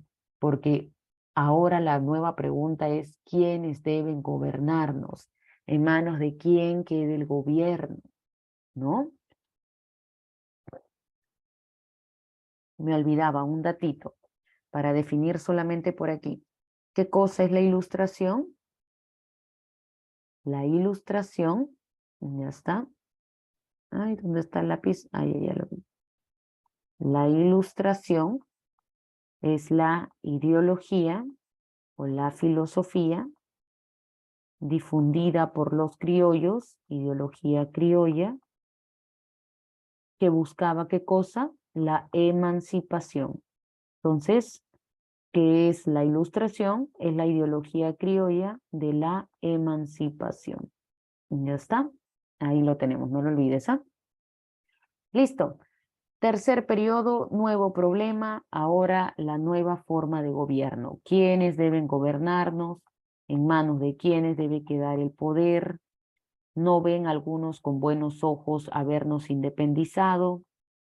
Algunos dicen hay que arrepentirnos y volver a los lazos de la corona española. En fin, para resolver esta disyuntiva de dónde debe quedar el poder, de quién debe tener la soberanía el gobierno, dos posturas políticas opuestas, los conservadores y los liberales. Los conservadores liderados por Bartolomé Herrera y los liberales por Benito Lazo. ¿Ya está? Listo. A ver, pregunta, ¿a qué te suena la palabra conservadores? ¿A qué alude? ¿De dónde proviene la palabra conservadores? A ver, ¿de dónde proviene? ¿Qué quiere decir? ¿Qué entiendes cuando escuchas conservadores? ¿A qué alude? Conformistas, ¿ya? ¿Qué más? ¿Qué más? A ver, ¿qué se te viene a la mente cuando escuchas la palabra conservadores? Que se quedan con una idea. Conservadores viene de conservar, ¿no? ¿El qué es conservar? Querer mantener algo, ¿no? Tal y como está. No querer perder lo que tienes, claro, ¿no? No querer cambiar nada, ¿no? Querer mantener todo como está, no alterar ningún orden, ¿no? Mantenerlo tradicional, ¿no? Hasta autoritario suena, dice Stephanie. Correcto, excelente, muy bien. Entonces, ¿quiénes son los conservadores? Los conservadores son esta, estos políticos, ¿no? Que quieren conservar el orden existente, que se oponen a todo tipo de cambio, quieren mantener lo clásico, lo tradicional. Entonces los conservadores son críticos de la independencia. Ellos no ven con buenos ojos habernos independizado de la corona española. Es más, Bartolomé de Herrera es de la idea de que los criollos deberían enviarle una carta a la corona española pidiéndoles perdón. ¿Perdón, profe? Sí. Herrera decía que debíamos pedirles perdón a la corona española por habernos independizado de ella, por haber roto este orden divino. Porque sí, Herrera como conservador es pues un ferviente religioso, ¿no? Que cree que Dios ha escogido a quienes deben gobernar y a quienes deben obedecer. En ese caso, Herrera creía que Dios había creado a los españoles para gobernarnos y acá en América debíamos someternos y nadie podía romper ese designio divino, ese orden divino. Entonces Herrera, cuando ve el proceso de independencia, dice, esto, lo que estamos haciendo o lo que se ha hecho aquí es una osadía, es un pecado, se ha roto el orden divino y por eso decía él, hay que pedirle perdón a la corona española, ¿no? Entonces él no ve con buenos ojos la independencia. Entonces él va a decir, bueno, en todo caso, si alguien debe gobernar, si alguien debe tener el poder, que sean los más inteligentes, los más capaces, los más aptos para el gobierno. Ni se le ocurra a un indio gobernarnos, decía Herrera, ni se le ocurra a ¿no? A alguien que no sea, a alguien por cuya sangre no corra, o por cuyas venas no corra sangre española, ¿no? No, no, no, no, no. Que nos gobiernen los más aptos, los más capacitados. ¿Ya está? En este caso, ¿quiénes son? Los criollos. Porque por su sangre, por sus venas corre sangre española. Dios así lo ha determinado. Ya está, providencia. Dios ya escogió a quienes deben gobernar y a quienes deben obedecer. Entonces, que gobiernen los más aptos, los más capacitados, los más inteligentes. ¿Ya está? Entonces, si tú te das cuenta, él está buscando la formación de un Estado, de un gobierno autoritario, porque sí, y además un Estado clerical, porque él está amparado en la entidad divina, ¿no? Dios ha escogido ya a quien debe gobernar, y por tanto, si Dios lo ha escogido, que nadie cuestione que éste tenga el poder, sino que todos se sometan a él. Entonces, él lo que está defendiendo es un Estado amparado en la divinidad, un Estado clerical y un Estado autoritario, porque está diciendo que nadie cuestione. ¿No? Es el más apto, el más capacitado y todo silencio, acepte nomás. Y además él está proponiendo que el pueblo no participe, que no opine, que se limiten los derechos populares. Eso me recuerda mucho a los conservadores limeños y peruanos de hoy en día, ¿no? ¿Qué, profe? Hoy en día hay conservadores, ay, hijo, ululan, abundan, mira nomás el Congreso, ¿no? Hay políticos bien conservadores, ¿no? Que se oponen a todo tipo de cambio, que quieren mantener el statu quo, ¿no? Pues cuando hablas de cambio, por ejemplo, cambio de la Constitución, no, no, no, no, no, no, no, no, no.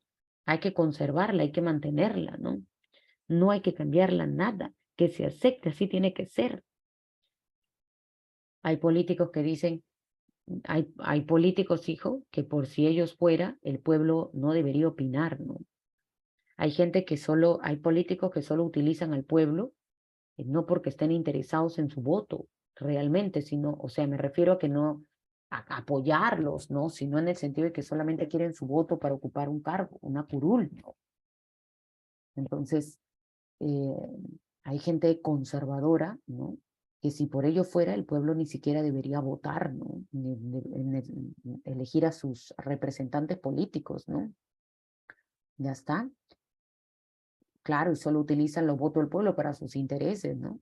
¿Listo? Pero si por ello fuera, que el pueblo ni vote. Hay gente que dice el pueblo es ignorante, es bruto, no leen, ¿no? El pueblo no se informa, entonces que ellos no opinen, no voten, ¿no? Hay gente que piensa así, no, son conservadores, hijo. Profe, pero es verdad, el pueblo no se entera, no quiere saber, no quiere informarse. Ya puede ser un factor subjetivo, pero también hay que tener en cuenta la realidad objetiva. Y es que tampoco hay un esfuerzo de nuestros políticos por informar adecuadamente sobre nuestros candidatos para las futuras elecciones, ¿no?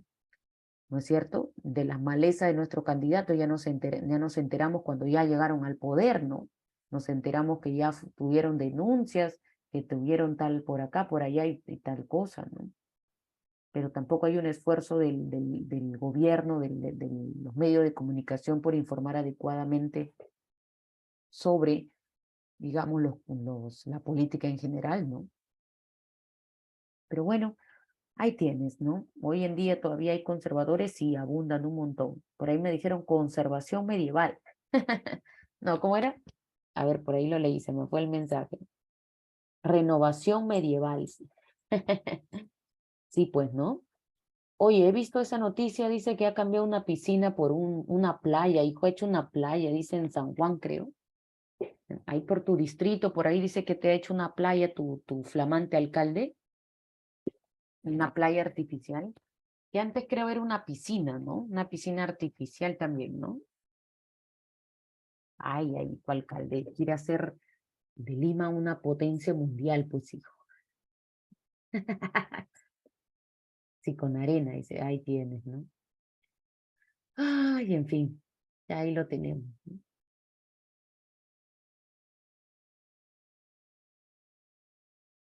Ahora, ¿qué dicen los liberales?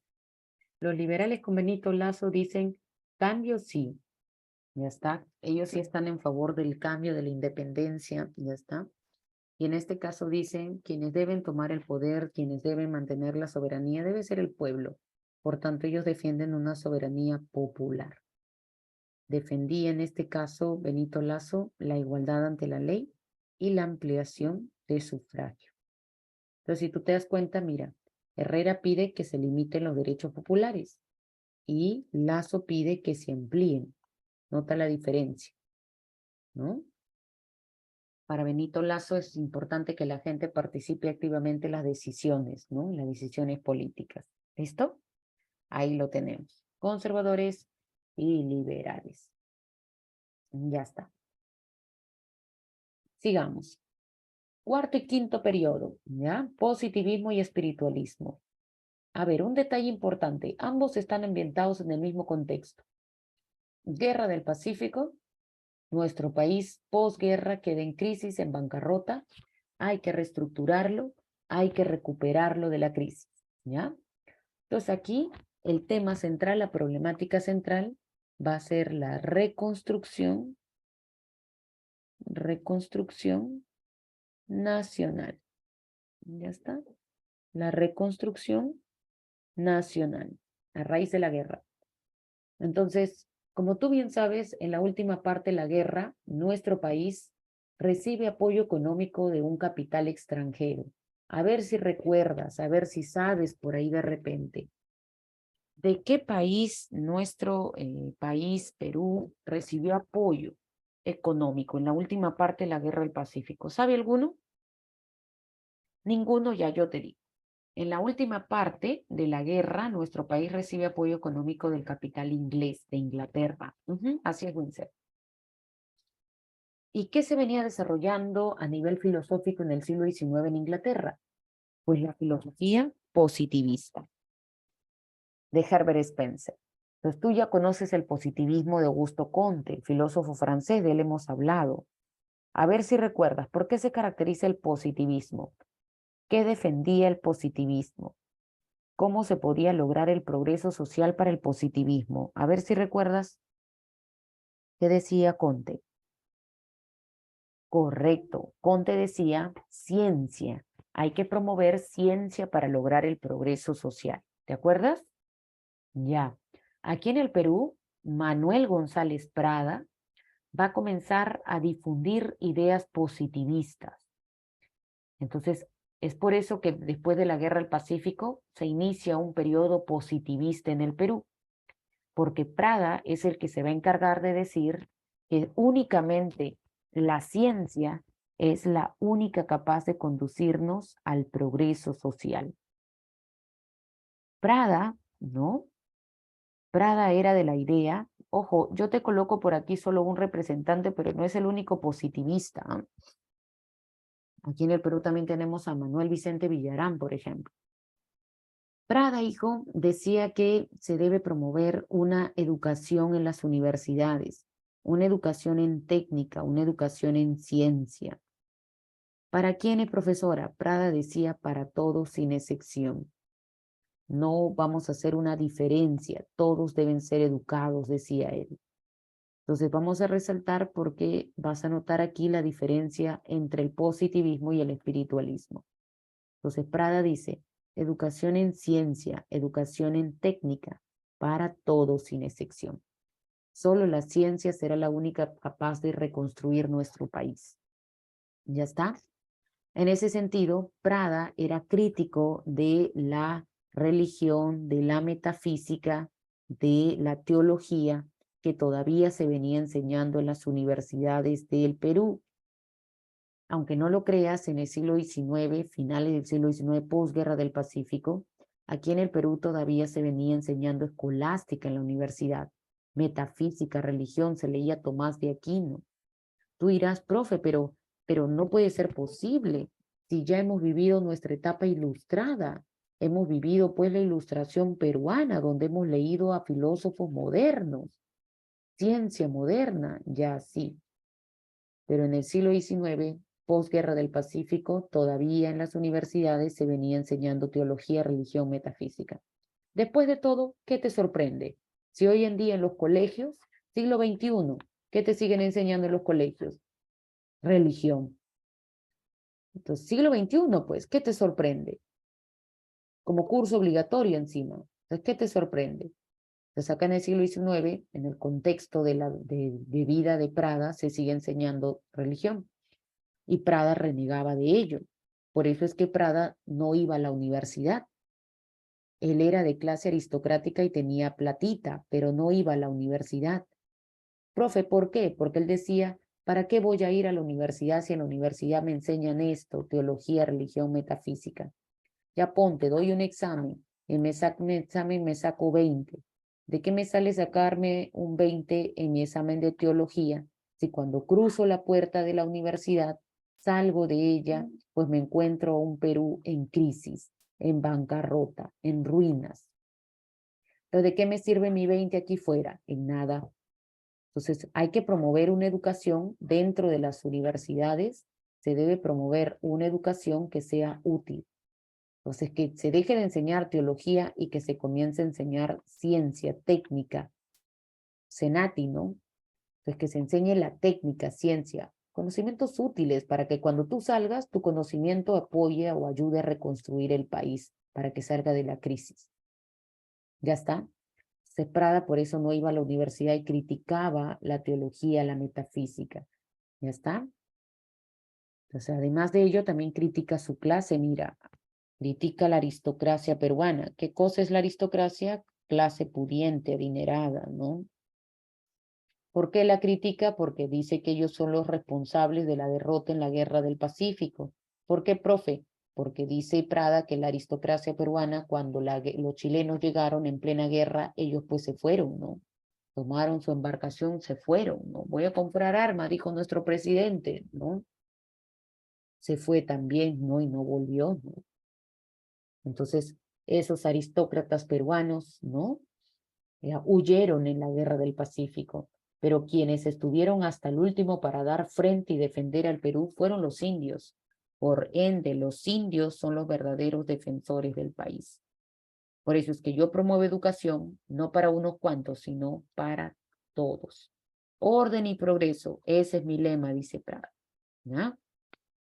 Ya mira, mismo contexto, reconstrucción nacional, tiempo después surge el espiritualismo.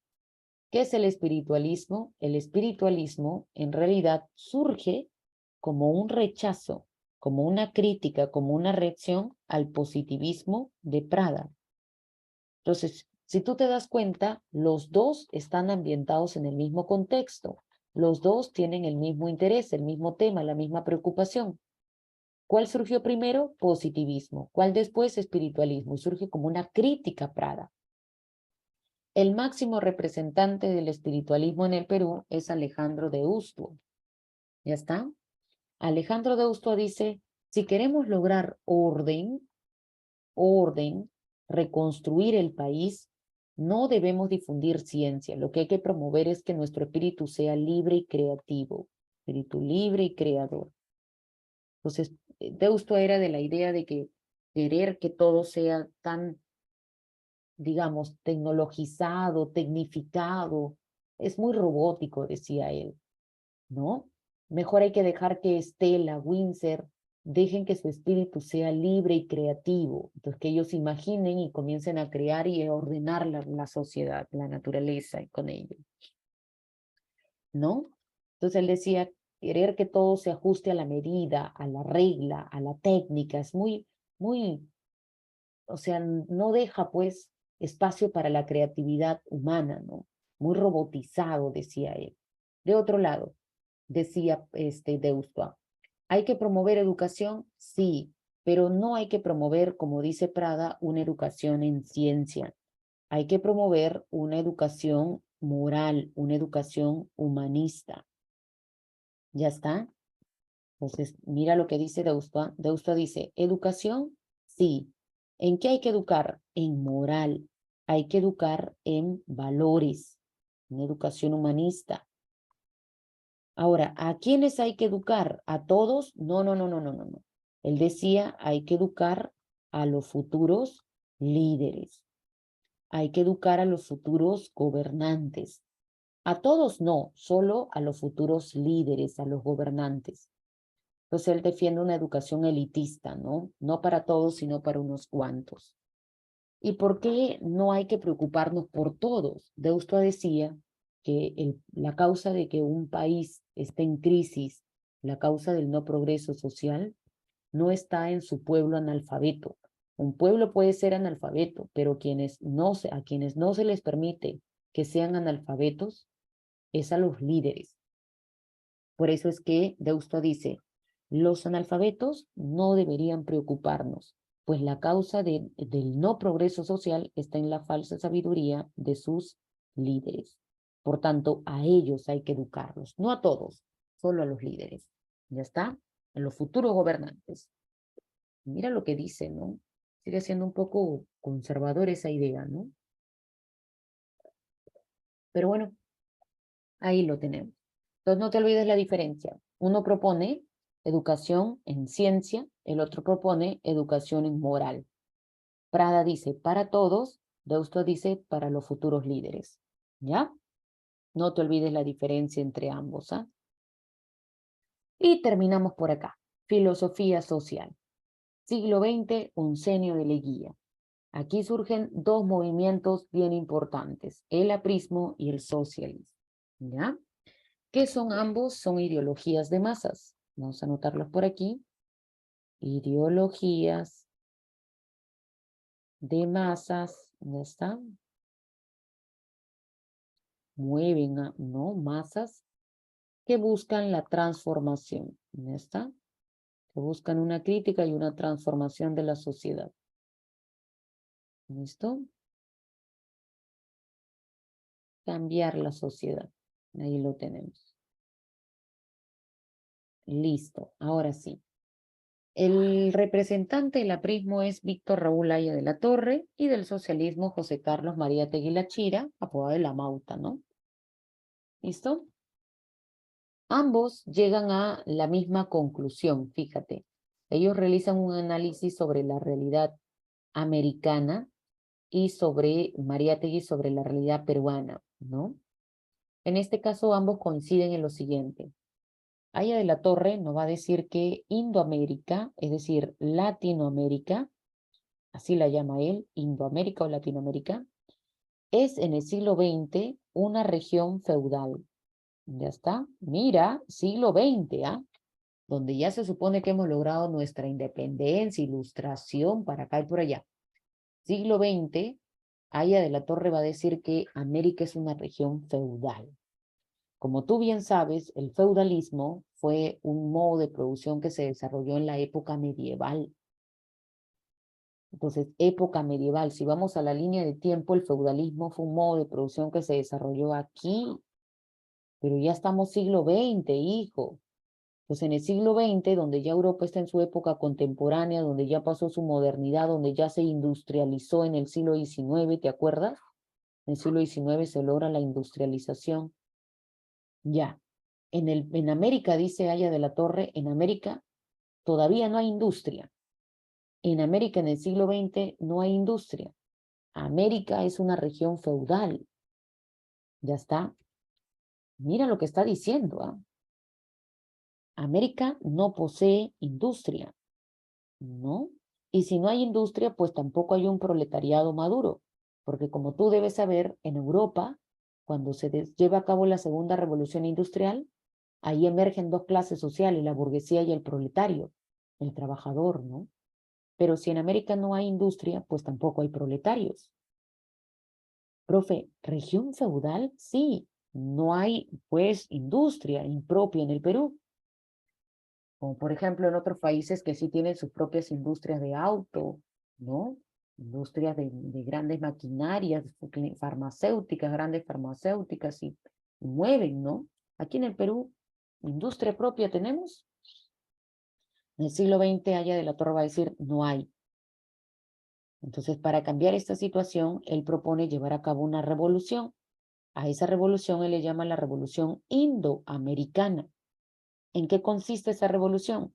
Ah, pues esa revolución tiene como objetivo industrializar Indoamérica.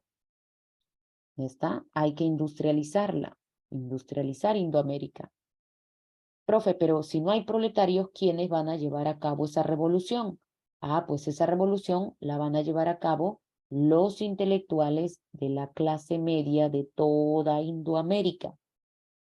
Profe, pero ¿cómo que intelectuales? ¿No se supone que es una revolución y una revolución implica violencia, guerra? ¿Cómo es que los intelectuales de la clase media, encima clase mediero, profesora, ni siquiera pobre, ni siquiera rico, clase media? Entonces, ¿cómo que los intelectuales son los que van a llevar a cabo la revolución? Sí, para Haya de la Torre, los intelectuales se van a agrupar en un frente. A ese frente se le llamó el APRA. ¿Qué es el APRA? El APRA es una alianza popular revolucionaria americana. El APRA es un frente que reúne a los intelectuales de la clase media. Profe, pero ¿cómo los intelectuales van a llevar a cabo la revolución? Ah, pues porque de lo que se trata es de dialogar. Por eso es que van los intelectuales, pues. Entonces, los intelectuales van a negociar, van a dialogar. ¿Con quién, profe, van a dialogar? Con el imperialismo, es decir, con los países, en este caso, con los Estados Unidos, en realidad, ¿no? Imperialismo yanqui, ¿no? Con el imperialismo, el capitalismo, ¿no? Recuerda que el imperialismo es la última fase del capitalismo, ¿no? Donde se busca ya un mercado globalizado, control del mercado global, ¿no? Entonces, el fin de la revolución no va a ser destruir el capitalismo, sino que más bien va a ser negociar con él, con los Estados Unidos, países imperialistas. ¿Con qué fin? Con el fin de buscar industrializar Indoamérica. Entonces, esta es la revolución que se debe llevar a cabo si queremos industrializar Latinoamérica, dice Haya de la Torre. ¿Ya? Ahora, ¿qué dice Mariátegui? Mariátegui llega a la misma conclusión. El Perú es un país semifeudal y es un país semicolonial. En su libro Los 7 ensayos de interpretación de la realidad peruana, Mariátegui dice, el Perú tiene una doble característica. Es semifeudal y semicolonial. ¿Por qué semifeudal? Porque, como dice Haya de la Torre, el Perú tampoco tiene industria. En el siglo XX, el Perú no tiene industria propia. El Perú solo exporta materia prima, ¿no? Solo exportamos materia prima. Algodón, verduras, frutas, palta, ¿no? Solo materia prima. Pero no, pues, tenemos nuestra propia industria, ¿no? La pregunta es si hoy en día ya tenemos industria propia, ¿no? Hasta donde sé, fíjate, acá en el Perú se vende la papa, ¿no es cierto? Nuestra papa se vende al extranjero. Sacos de papa cuestan un sol, hijo, por mayor, un sol. Esa papa se vende al extranjero. Y esa misma papa regresa procesada, regresa al Perú. La venden en los supermercados. Y esas papas las compras tú. Y la compras más cara, correcto, Estela. Esa es la dinámica. ¿Qué, profe? Ya, eso es ahora, pues, hijo. La pregunta es si hoy en día ya tenemos industria. ¿Tenemos nuestra propia fábrica de autos, de carros? ¿Tenemos nuestra propia farmacéutica? ¿Tenemos nuestra...? No sé, hijo. Queda pensarlo, queda reflexionar. En el siglo XX, María te iba a decir que el Perú es un país semicolonial. Semicolonia, hijo. Se supone que ya las colonias ya no deberían, pues, existir, ¿no? Ya no deberíamos depender de ningún país extranjero, ¿no? Pero en el siglo XX, María Tegui dice, el Perú es una semicolonia.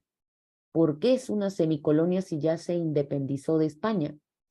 Pues es que seguimos dependiendo económicamente de un capital extranjero, de un país más poderoso económicamente que invierte aquí en el Perú.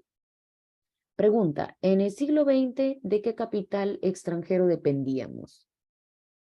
¿De qué capital? ¿De qué país? Siglo XX, un senio de Leguía. ¿De quién dependíamos económicamente? De los Estados Unidos.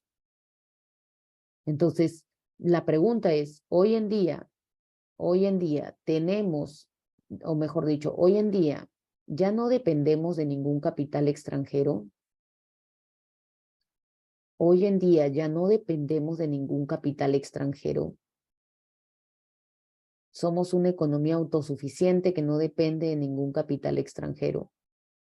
La pandemia sobre todo nos ha puesto en evidencia que nuestra canasta, nuestra bolsa, ¿no es cierto?, requerimos de apoyo extranjero, ¿no? En fin, queda para la reflexión si hoy en día, siglo XXI, porque esta es una reflexión de Mariátegui sobre siglo XX, queda la reflexión si hoy en día hemos dejado de ser semifeudales y semicoloniales, ¿no? Pero bueno, ahí lo dejo. Entonces, profesora, dada esta situación, ¿cómo cambiamos, cómo revertimos este tema? Para empezar, dice Mariátegui, la industrialización que busca Aya de la Torre no tiene por qué ser el fin de la revolución, el fin último, ¿no? El objetivo final. Industrializar América es necesario, sí. Tenemos que hacerlo, sí, pero es solo un medio, una parte de la revolución. No puede ser, industrializar América no puede ser el objetivo final, solo una parte de la gran revolución. ¿Por qué no puede ser el objetivo final? Porque dice Mariátegui, ya, suponte que industrialicemos América, industrializamos el Perú. Con la industrialización, tal como ocurrió en Europa, lo que va a surgir son nuevas clases sociales, donde una domine a la otra. Nueva forma de explotación, como ocurrió en Europa, pues. Con la segunda revolución industrial, en Europa, los burgueses, ¿no?, someten a los proletarios. Entonces, María te iba a decir, ya, industrializamos el Perú, pero con ello no se acaban los problemas, pues. Industrializar el Perú es solo, América es solo un paso, pero no el objetivo final. ¿Ya está? Porque la industrialización no acaba con la explotación. Entonces, ya, industrializamos América, pero el proceso revolucionario sigue. ¿Ya está? Por lo tanto, la revolución que propone Mariátegui no es una revolución al estilo del APRA. No, esta es una revolución que busca cambiar con el orden existente.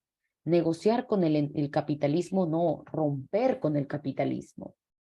Entonces, esta es una revolución diferente que va a ser liderada por los obreros que surjan tras la industrialización y los campesinos que todavía siguen presentes. Entonces, aquí se busca negociar con el imperialismo, acá se busca romper con el orden existente.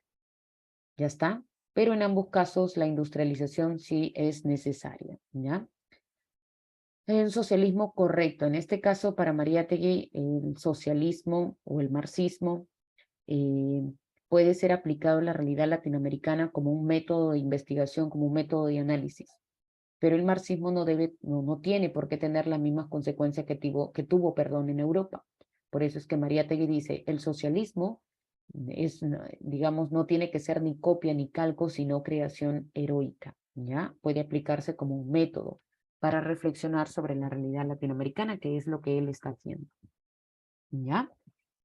Listo, entonces hasta aquí hemos terminado con todo el desarrollo de la filosofía en el Perú y Latinoamérica. ¿Ya está? Hemos terminado con todo. Listo. ¿Preguntas, dudas? ¿Se entendió para todos? ¿Se entendió? ¿Dudas, preguntas? ¿Se entiende para todos? ¿Se entiende?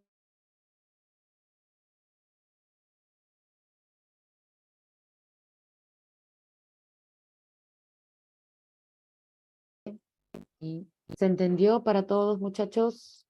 A ver, confirma, ¿se entendió? Todo claro, dice Rosario. Genial, Winter. A ver qué dicen los demás, ¿se entendió? ¿Todo claro? ¿Se entiende? ¿Dudas, preguntas?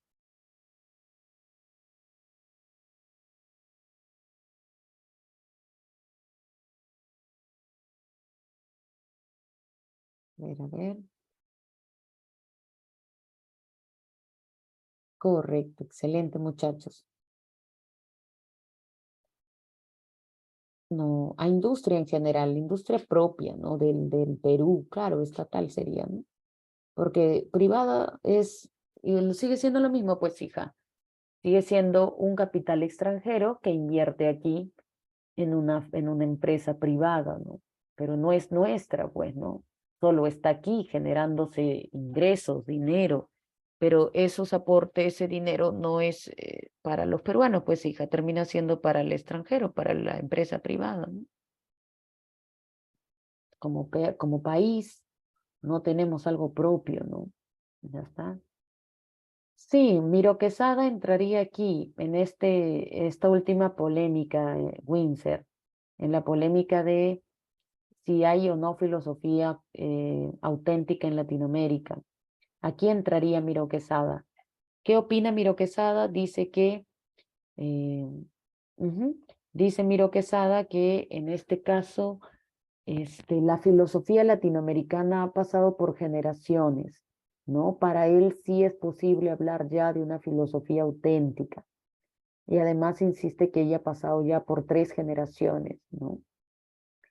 Miro Quesada diría que Sea y Bondi pertenecen a lo que él denomina la tercera generación de los técnicos, ¿no? Pero sí, ahí entraría en este último tema, ¿ya? ¿Listo?